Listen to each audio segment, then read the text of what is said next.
আসসালামু আলাইকুম রহমতুল্লাহি বারাকাতু। নবীজি সাল্লাল্লাহু আলাইহি ওয়াসাল্লাম উম্মতকে এত মহব্বত করতেন যে উম্মতের জন্য নিয়মিত আল্লাহ তাআলার কাছে মাগফিরাতের দোয়া করতেন। অথচ সেই নবীজি সাল্লাল্লাহু আলাইহি ওয়াসাল্লাম কিছু কিছু গুনাহের কারণে লানত করেছেন, অভিশাপ করেছেন। সুতরাং এমন গুনাহ থেকে আমাদের অবশ্যই বেঁচে থাকা উচিত। এ ব্যাপারে অনেকগুলো হাদিস বর্ণিত হয়েছে, তার মধ্য থেকে 4টি হাদিস বর্ণনা করব ইনশাআল্লাহ।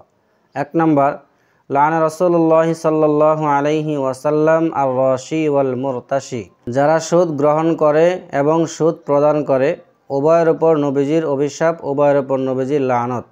তিরমিজি শরীফ হাদিস নং 1337। 2 নাম্বার, সমকামীদের উপর নবীজি সাল্লাল্লাহু আলাইহি সাল্লাম অভিশাপ করেছেন। তিরমিজি শরীফ হাদিস নং 1456। 3 নাম্বার, যেই সকল পুরুষ মহিলাদের বেশ ধারণ করে, মহিলাদের মতো চলাফেরা করে, এবং যেই সকল মহিলা পুরুষদের মতো চলাফেরা করে, পুরুষদের বেশ ধারণ করে, তাদের উপর নবীজি অভিশাপ করেছেন। বুখারী শরীফ হাদিস নং 5885।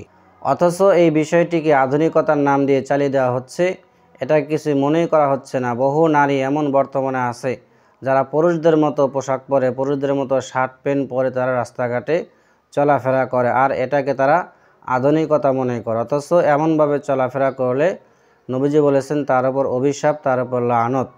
সুতরাং এমন জঘন্য কাজ থেকে আমাদের অবশ্যই বিরত থাকতে হবে। 4 নাম্বার, যে ব্যক্তি সুদ খায়, যে ব্যক্তি সুদ দেয়, যে ব্যক্তি সুদের সাক্ষী থাকে এবং যে ব্যক্তি সুদ লেখে, সকলের উপর নবীজির অভিশাপ, লানত।